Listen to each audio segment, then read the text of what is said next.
Fundación Global Democracia y Desarrollo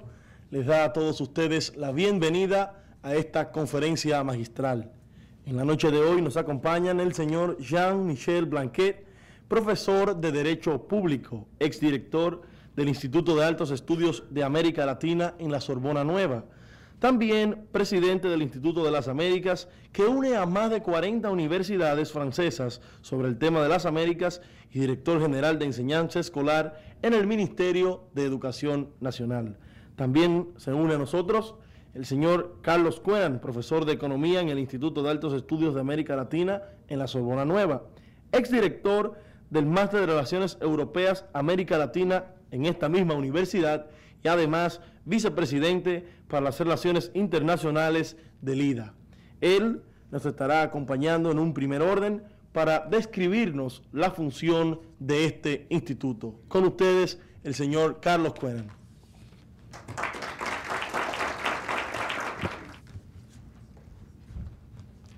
Sí, buenas noches. Quisiera, antes que nada, agradecer en mi nombre y en el nombre de Jean-Michel Blanquet la invitación para participar de esta actividad, que forma parte del proceso de lanzamiento del Instituto de las Américas en sus actividades en el Caribe. Muy brevemente, diré que justamente este Instituto de las Américas es una institución creada en el año 2007 con el apoyo del Ministerio de Educación Superior de Francia y el Ministerio de Relaciones Exteriores de Francia, que agrupa más de 40 universidades e instituciones de enseñanza superior y de investigación de Francia, bajo la forma de una agrupación de interés científico, y que justamente tiene por objetivo agrupar, coordinar los estudios en ciencias humanas y sociales referentes a América del Norte, América Latina y el Caribe en Francia y en Europa. Más particularmente, el Instituto de las Américas busca desarrollar el estudio de las sociedades del continente americano a través de un enfoque transamericano y transdisciplinario que pretende desarrollar entonces actividades en el plano de la enseñanza, de la investigación, de la documentación y de la cooperación internacional. En ese marco se pretende más particularmente promover el intercambio de profesores y estudiantes y el desarrollo de proyectos comunes entre investigadores y expertos provenientes de Francia, de América del Norte y de América Latina y del Caribe. Esta institución, creada entonces en el año 2007, que se está institucionalizando y organizando rápidamente, tiene un órgano directivo, del cual es justamente el presidente Jean-Michel Blanquet.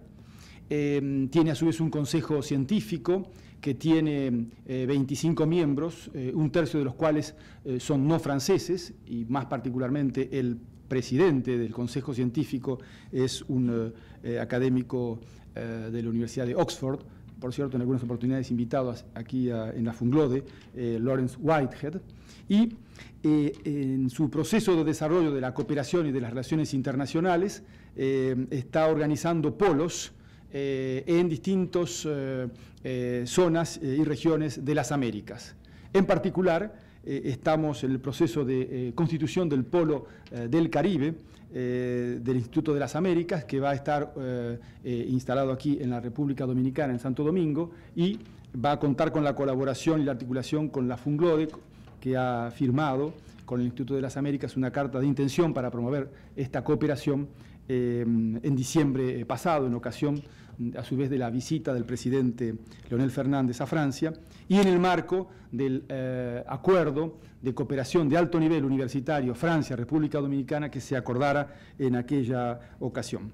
Entonces, la idea es que transmitirles esta información, señalar que estamos en ese proceso de constitución del Polo del Caribe del Instituto de las Américas, que va a su vez a sumarse al polo ya existente en Montevideo, que es la Fundación Polo Mercosur, que trabaja para el conjunto de la zona del sur del continente, el Polo de Brasil, que está empezando a funcionar en San Paulo, el Polo para los países andinos en Bogotá, un polo de Centroamérica que va a funcionar en Costa Rica y otro en México, además de los polos en América del Norte, justamente, en particular el polo de Washington otros que están en proceso de estudio en Estados Unidos, y el polo de Montreal, que va a funcionar próximamente, y es el primero de los dos polos. Otro va a estar ubicado en Toronto, que va a funcionar en Canadá. Entonces, la idea es que este polo comience a desarrollar sus actividades próximamente para promover los intercambios, para promover la cooperación, para promover la cotutela o la titulación dual, para favorecer la reflexión sobre temas de las ciencias humanas y sociales atinentes a las Américas y a las relaciones entre las Américas y Europa, en el objetivo de desarrollar un espacio de educación superior europeo latinoamericano. Quisiera agregar para terminar que en este proceso de lanzamiento un momento importante, fuerte, va a ser la conferencia que vamos a organizar con el apoyo de Funglode y con otras instituciones de la región y del Caribe en diciembre próximo, sobre el tema los jóvenes y la construcción del futuro en el Caribe. Muchas gracias.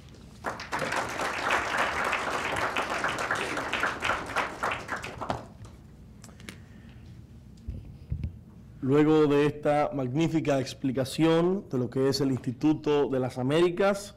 vamos a llamar al profesor Jean-Michel Blanquet, al cual hemos sacado de sus vacaciones para tenerlo aquí acompañándonos esta noche en esta charla magistral. Profesor.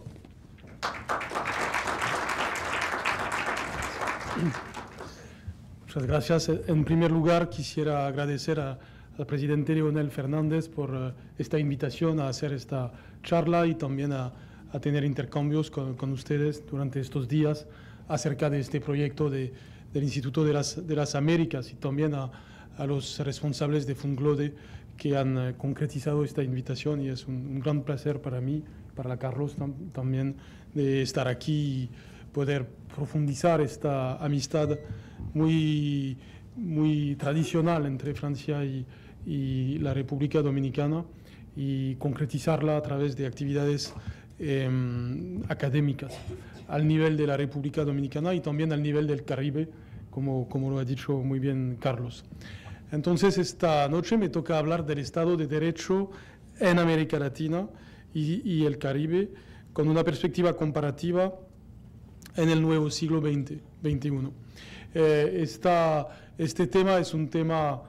bien conocido, pero que supone, en primer lugar, un trabajo de definición sobre lo que entendimos por la palabra o por el concepto de Estado de Derecho. Entonces voy a empezar con unas reflexiones en cuanto al concepto mismo de Estado de Derecho, antes de analizar un poco la situación que tenemos en América Latina, que es una situación muy compleja y en realidad muy paradójica desde muchos puntos de vista. En primer lugar, la palabra, el concepto Estado de Derecho nos llama la atención sobre el hecho que en realidad no hay una definición universal y una definición común de la palabra derecho. La palabra derecho es una palabra que todo el mundo utiliza, todo el mundo usa, pero no es una palabra que tiene su concepto aceptado por todo el mundo. Puede haber una definición positivista del derecho, puede haber una definición desde el punto de vista del derecho natural, puede haber aún una definición postmoderna del derecho, pero no hay un concepto único del derecho, y eso es uno de los encantos del derecho, si se puede decir así, que en realidad es algo muy concreto. Hay facultades de derecho, hay muchas personas que trabajan en el derecho, pero el concepto de referencia no puede ser un objeto unánime, no puede ser un objeto consensual, por lo menos desde el punto de vista teórico. En la práctica sí, el derecho existe, sí hay posibilidades de concretar el derecho, pero el derecho ideal, la definición del derecho nos obliga a definir de una manera subjetiva, de una manera que corresponde a una definición subjetiva del derecho, la palabra misma. Desde este punto de vista, este problema con el concepto de derecho hace que es muy difícil de definir lo que es el Estado de Derecho, porque el Estado es posible de definir el Estado, mientras que la palabra Estado también puede tener muchos sentidos. El Estado de Derecho aparece como una manera de encarnar, una manera de cristalizar el derecho en el mundo contemporáneo. En realidad, si miramos el concepto de Estado de Derecho, ha conocido una evolución de su definición muy fuerte desde su invención en el siglo XIX. Esta palabra empieza en Alemania al fin del siglo XIX, cuando a través del concepto de Rechtsstaat se quiso definir en realidad una fundación del derecho público, una legitimación del nuevo derecho público alemán, para dar una legitimidad fuerte, tan fuerte que la legitimidad del derecho civil a este nuevo derecho público que estaba fundando el nuevo Estado alemán de tal época. En este momento, los juristas alemanes que inventan este concepto lo inventan no desde un punto de vista democrático, sino desde un punto de vista de fortalecimiento del Estado, de la potencia del Estado frente a la sociedad. Muy rápidamente este concepto va a viajar, especialmente en el país vecino de Francia, y la apropiación del concepto por los juristas franceses se va a hacer en contra de Alemania, porque en esta época la atmósfera de guerra entre Francia y Alemania no era solamente física, sino conceptual, y entonces los juristas franceses estaban siempre buscando una manera de diferenciarse jurídicamente de Alemania. Y entonces el concepto de Estado de Derecho empieza en la literatura jurídica francesa del fin del siglo XIX a ser sinónimo de la sumisión del Estado al derecho. Y entonces los juristas franceses dijeron en esta época que en Alemania el Estado de Derecho es la superioridad del Estado sobre el derecho, mientras que desde el punto de vista francés es el reverse, o sea, la sumisión del Estado al derecho. Es este sentido de la sumisión del Estado al derecho que va a desarrollarse en distintos países y en distintos lenguajes, con sentidos distintos, porque en el caso inglés la expresión rule of law no quiere decir exactamente lo mismo que État de droit en francés o Rechtsstaat en alemán.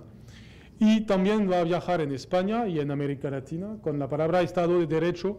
bastante vecina de la palabra État de droit francesa, pero que también va a viajar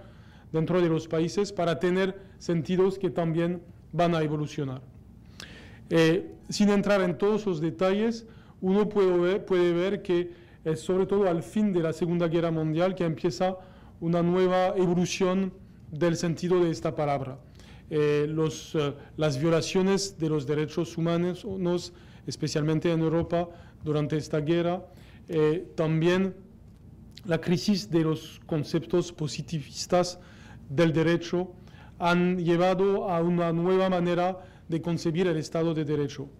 El Estado de Derecho sigue teniendo el sentido de la superioridad del derecho sobre el Estado, pero también empieza a ser sinónimo de derechos humanos y también de democracia. Así que a partir de los años 50 empezamos a encontrar esta palabra como una palabra clave para definir la democracia, una palabra clave para decir que los derechos humanos se desarrollan en un país dado. Eso es sumamente importante porque así vemos que la palabra pasa de un sentido formal, o sea, anteriormente la palabra significaba que había una sumisión del Estado al derecho, a un sentido sustancial. A partir del medio del siglo XX, esta palabra se define a partir del contenido del Estado de Derecho, o sea, una enumeración de los derechos humanos básicos, y se ve que con el tiempo esta enumeración va a ser cada día más grande y entonces va a haber un desarrollo del Estado de Derecho. Y es importante de ver esta evolución desde una definición formal, desde una definición a partir de los procedimientos en particular, a una definición sustancial, porque vamos a encontrar una especie de contradicción entre estas dos definiciones. Efectivamente, la definición formal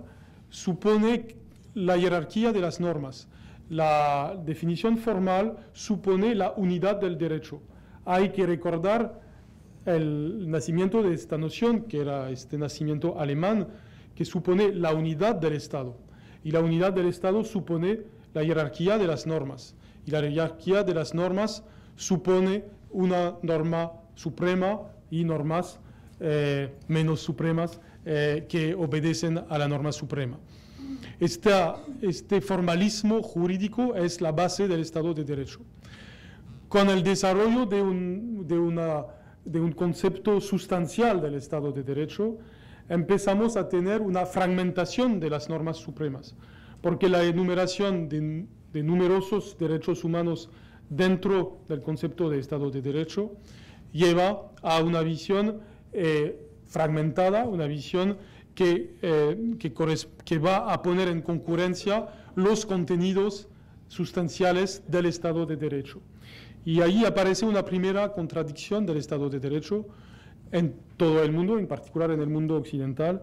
y en particular en América Latina, donde vamos a ver que, sobre todo a partir de los años 80, hay una inflación de la enumeración de los derechos en las nuevas constituciones democráticas. A partir de los años 80, a nivel universal, podemos anotar un movimiento intelectual de consagración del concepto de Estado de Derecho. A partir de los años 80 se puede decir tal vez que el concepto de Estado de Derecho empieza a ser el lugar común de la época actual. El lugar común en el sentido filosófico, en el sentido de Aristóteles, en el sentido aristotelicio de la palabra, o sea, una palabra totalmente consensual, una palabra que es una palabra básica para la vida política de los países modernos. La palabra Estado de Derecho, entonces, a partir de los años 80, no es solamente una palabra para los juristas, es una palabra para el discurso político común, es también una palabra para los filósofos que empiezan a profundizar este concepto desde el punto de vista histórico como desde el punto de vista conceptual. Y esta consagración del concepto de Estado de Derecho es una amenaza para el Estado de Derecho, porque cuando algo es consensual, cuando algo es admitido por todo, puede en realidad incluir muchas contradicciones, muchas cosas muy distintas adentro, y entonces hay un riesgo del Estado de Derecho de ser demasiado consensual para, eso lo digo para abrir la discusión que va a haber después. Y entonces esta nueva dimensión del Estado de Derecho se lee en particular a través de las nuevas constituciones de América Latina. Y eso es la otra parte de mi demostración. El concepto de Estado de Derecho nos muestra distintas evoluciones del mundo moderno y de América Latina y del Caribe. Una primera evolución es una evolución, digamos, teórica del Estado de Derecho, que a partir del momento de su consagración empieza a significar otra cosa que lo que significaba 50 años antes o en el momento de su nacimiento. Un segundo fenómeno es que América Latina, lejos de ser retrasada en cuanto al concepto de Estado de Derecho, ha sido vanguardista en cuanto a este concepto. Y entonces la reputación de dificultades democráticas de América Latina fue como compensada por un vanguardismo constitucional que plantea América Latina como una región mundial vanguardista en materia de derechos humanos, con consecuencias positivas y también negativas para la situación jurídica de estos países. Entonces, ¿cuáles son los aspectos de este desarrollo del Estado de Derecho en América Latina y el Caribe a partir de la democratización de los años 80 hasta hoy? En primer lugar, hay que destacar, pero aquí todo el mundo lo sabe, es que hay que destacar que la referencia democrática es una referencia bastante consensual para América Latina desde 2 siglos. Eso hace la diferencia entre América Latina y otras partes del mundo, porque en realidad, aún bajo la dictadura, el concepto democrático ha sido una referencia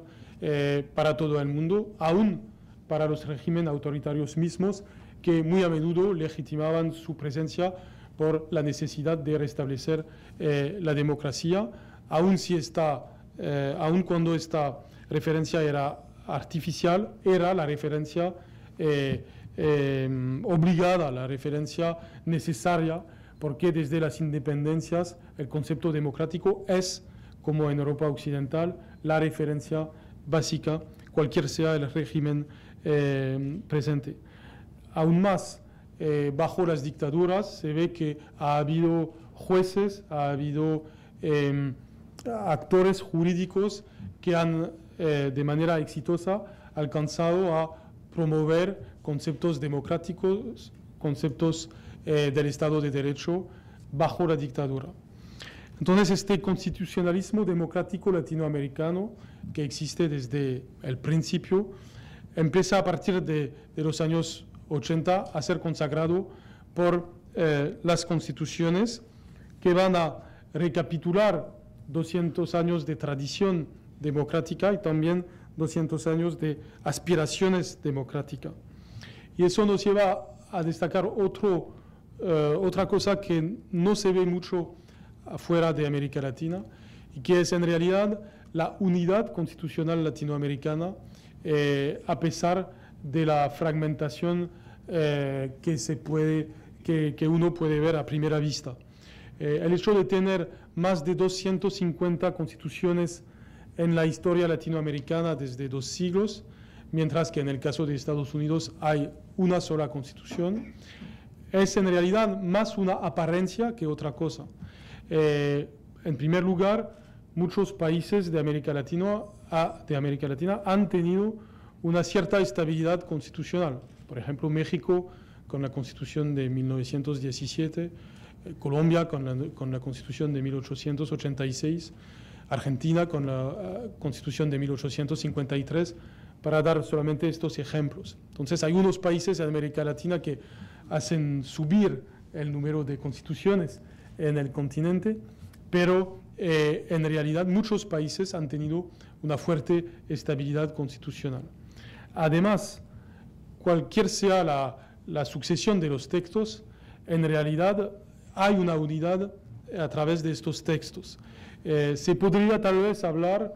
y también eso es para el debate, de una constitución material de América Latina. Como en Francia se hablaba de una constitución material de Francia, cuando Francia conocía una gran inestabilidad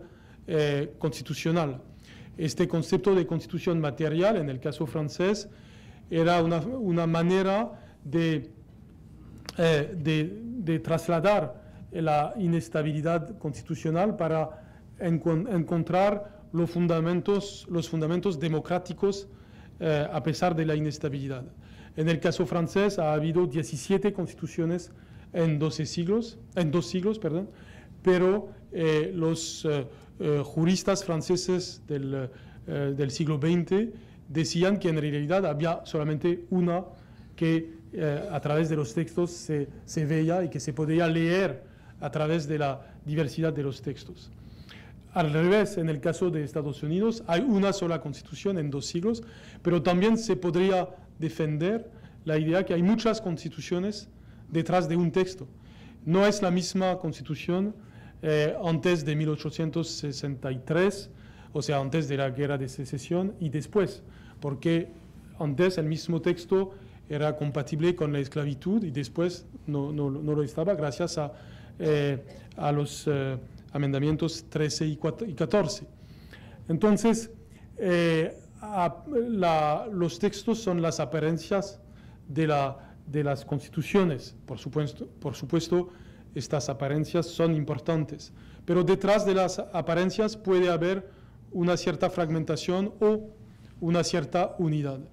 Y en el caso de América Latina y el Caribe, tomado como un todo, se puede defender la idea que encontramos una constitución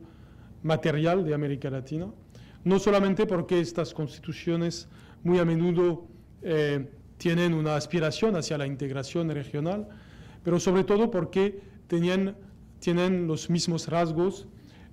y también los mismos ciclos, porque como nos muestra el movimiento el movimiento constitucional de los años 80 y 90, América Latina en su historia ha tenido ciclos constitucionales comunes entre los países y una visión muy común, muy compartida de la separación de los poderes y de la garantía de los derechos. Así que el Estado de Derecho de los países de América Latina y del Caribe tiene como características, en primer lugar, esta referencia histórica fuerte a la democracia. En segundo lugar, esta unidad cierta a pesar de la fragmentación que se puede constatar a primera vista. Y por eso encontramos en las constituciones de hoy, al mismo tiempo, rasgos comunes entre los países y fragmentación sustancial a través de la definición de los derechos en particular. Y también encontramos tendencias que son tendencias comunes al mundo entero y que a veces América Latina contribuye a subrayar. Mejor dicho, encontramos en estas constituciones las mismas características que en las constituciones modernas del mundo de hoy, en particular del mundo occidental, pero son estas características son más fuertes aquí en América Latina y en el Caribe, y entonces estudiar estas constituciones permite tener una visión más detallada, más fuerte también de las grandes tendencias del constitucionalismo contemporáneo. Y este estudio permite de ver dos puntos que son importantes no solamente en América Latina, sino en el mundo en general.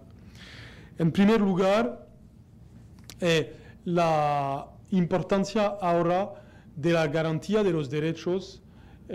una importancia aún más grande que el concepto de democracia y del sufragio universal. En la historia democrática moderna de los 2 últimos siglos, el sufragio universal y el sistema representativo aparecían como los valores más importantes de la democracia. Y la defensa de los derechos era como un elemento secundario, muy importante, pero secundario para definir la democracia. Los grandes combates del siglo XIX en particular fueron combates para la soberanía nacional, la soberanía popular, para el sufragio universal, para el desarrollo de este sufragio hacia las mujeres, por ejemplo. Y entonces todos estos combates mostraban la importancia del criterio político sobre el criterio jurídico. Con la evolución del concepto de Estado de Derecho, vemos que la garantía de los derechos ahora es el valor supremo del concepto de democracia. Cuando una democracia quiere definirse, se define como un Estado de Derecho. Es el caso de la República Dominicana con su nueva constitución, que la define como un Estado social y democrático de derecho, si no me equivoco, en su artículo 7. Y entonces esta definición de la República por sí misma es una definición a través del concepto de Estado de Derecho, que es aún más importante que todos los otros aspectos de la democracia. Y entonces esta manera de ver, que corresponde también al individualismo moderno, a la importancia de los derechos de cada individuo, que es aún más importante que la democracia colectiva o los derechos políticos colectivos. Este concepto corresponde también a una nueva generación de derechos. Entonces, las constituciones de América Latina nos permiten de ver esta tendencia moderna universal. En segundo lugar, las constituciones latinoamericanas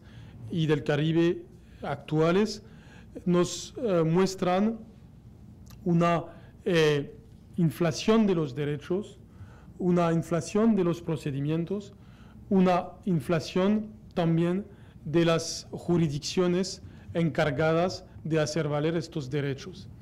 Esta inflación se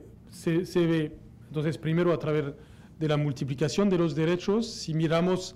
las constituciones de América Latina y del Caribe, tenemos este aumento de todos los tipos de derecho, y se puede comparar las constituciones a través de estas categorías que han aumentado en el pasado reciente. Tal vez hay una especie de competencia entre las constituciones de América Latina para tener los más derechos posibles. Entonces, esta enumeración nos muestra que ahora en las constituciones de América Latina tenemos los derechos civiles, pero también los derechos políticos, pero también los derechos sociales, los derechos del medio ambiente y todos los nuevos derechos consagrados por el derecho internacional, porque las constituciones de América Latina, y es el caso de la Constitución de la República Dominicana, precisan muy a menudo que la Constitución debe respetar a los tratados internacionales que definen los derechos humanos para la región americana o para el mundo entero. Esta apertura a los derechos nuevos es una gran característica de las constituciones latinoamericanas de hoy. También constatamos un desarrollo de los procedimientos, de las maneras de hacer valer estos derechos, con el desarrollo de la figura del amparo en particular, o del habeas corpus, o de todas procedimientos similares que pueden tomar otros nombramientos, como por ejemplo la acción de tutela en Colombia, pero que en cada caso son maneras para el individuo, para el ciudadano, de hacer valer su derecho de manera directa, eficaz, frente a un juez. Y en tercer lugar, hay una multiplicación de los jueces. Anteriormente teníamos solamente, en general, una Corte Suprema en cada país de América Latina, sobre el modelo norteamericano de Estados Unidos, en general. Ahora no hay solamente una Corte Suprema, en muchos casos hay un Tribunal Constitucional, como ahora es el caso aquí, pero también puede haber un Consejo de Estado y muchas otras instituciones, como el Defensor del Pueblo, el Fiscal, las Cortes para los Cuentos Públicos, etcétera, que son supremas en su orden y que pueden ser en competencia para la defensa de los derechos. Y todo eso nos lleva a una situación muy, muy distinta de la situación inicial del Estado de Derecho.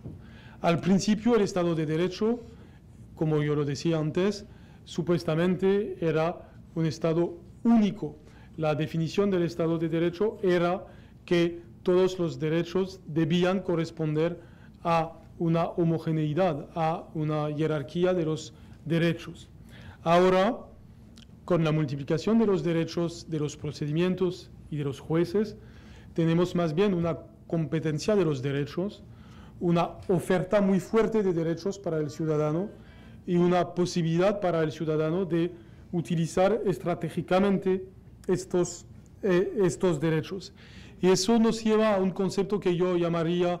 más bien la sociedad de derechos, o sea, un concepto que no hace valer tanto el Estado, sino la sociedad, y que no hace valer el derecho como unidad, sino los derechos en con todo el pluralismo que eso conlleva. Así que estamos asistiendo a un fenómeno que es común en la historia del derecho, en la historia universal del derecho, que es el retorno de un concepto contra sí mismo. O sea, el Estado de Derecho es el lugar común del mundo de hoy, es el lugar común también de América Latina y del Caribe, pero este lugar común ha cambiado de sentido sin que se ve, sin que se anota, pero la lógica del concepto está llevando ahora algo muy distinto de lo que estaba llevando hace unas décadas. Y eso es muy interesante, eso será mi conclusión para la reflexión, porque en realidad en la historia universal del derecho hemos asistido a fenómenos de este tipo.